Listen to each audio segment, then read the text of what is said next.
Hello guys, welcome back to the channel. I'm Belen Huang, an undergraduate of Media and Culture at Lancaster University in the UK.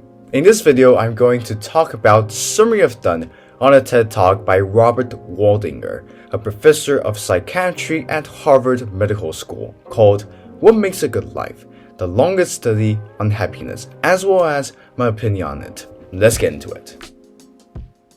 To start with, according to Waldinger's findings, over 80% of young adults reported that their goal is to get rich, and in which half said that they want to be famous. While in society, we're often told to work hard and push ourselves beyond our boundaries in order to earn a living.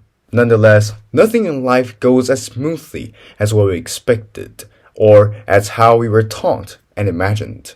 Thus, to uncover what it really takes for us to live a happy life, an experiment was carried out by Harvard University, which gathered two groups of young men, one from Harvard University itself and the other from the poorest area in Boston. In the study, participants would be asked a series of questions about their well-being, relationships, and marriage once every 2 years by a researcher for the next 75 plus years since the beginning of the experiment.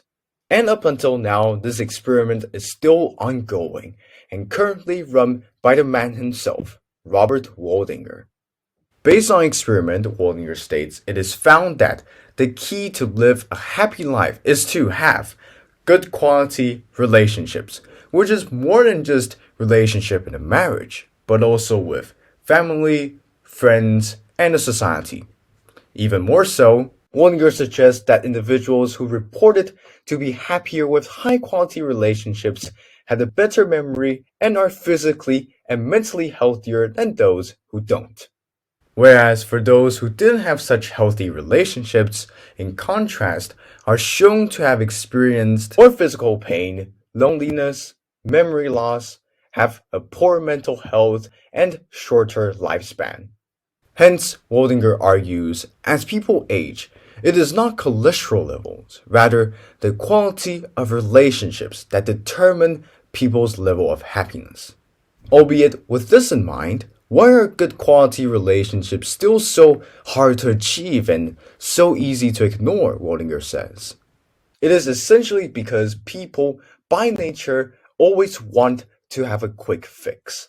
Nevertheless, in reality, improving relationships is not fun or sexy. It is time and energy consuming and endless. Even the most intimate couples will have bad days and arguments from time to time. Despite that notwithstanding, maintaining healthy relationships with others and our significant other might not be as difficult as we thought it is. Putting effort into our relationships may be just as simple as sharing moments with people instead with our phones, experiencing some new activities with our partner, taking a stroll, going on a date night, or reaching out and connecting with people, as Waldinger mentioned. Lastly, Waldinger left us with a quote from Mark Twain, who says, "So brief is life, for bickerings, apologies, heartburnings, callings to account. There is only time for loving, and but an instant, so to speak, for that." By the way, if you're enjoying this video, hit that like button so that others can see this video because sharing is caring. From a biological perspective, it is said that humans are born to socialize, as our brain itself is built as a tool for socialization, and since the beginning of our human species, this has always remained the same. Regardless of our place of birth and where we grew up, we are born and raised while surrounded by people. Frankly saying, I think, along with survival, the desire and need to socialize is still today deep in our bones. Thus, beyond food, water, and shelter, i.e. what is needed for our survival, we will also need, as Waldinger says, friends, family, and community, all of which we will have strong relationships with so as to gain life satisfaction. Moreover, nowadays, it is more than just the basic necessities that most of us are concerned about, rather how much wealth, power, and fame we have. However, these things that a lot of us want are all extras, because for me, a life without connections and relationships is a life without success, fulfillment, and meaning. And with regard to our lifestyle these days, a number of us may find ourselves craving obsessively for material goods. But I'd just like to say that those are not our focus. Because even though purchasing luxury products brings us joy, earning money brings us joy, being famous brings us joy, it is joy that is meaningless, momentary, and empty. Completely unlike the joy we gain through connecting with our friends and family. They are what matters the most to us.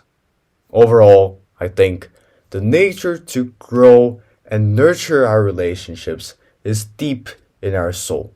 While it is only through establishing high-quality relationships can we not merely be a surviving human being, but a truly living individual. Thank you so much for watching. If you enjoyed this video, please give it a thumbs up and don't forget to comment below, turn notifications, and subscribe to my channel. Here, I also want to take this chance to shout out to my wonderful subscribers for supporting me and watching my videos, as well as those who are watching my shorts. Make sure you go check them out on my channel. Thank you so much. That's for today, and I'll see you in the next video. Bye bye.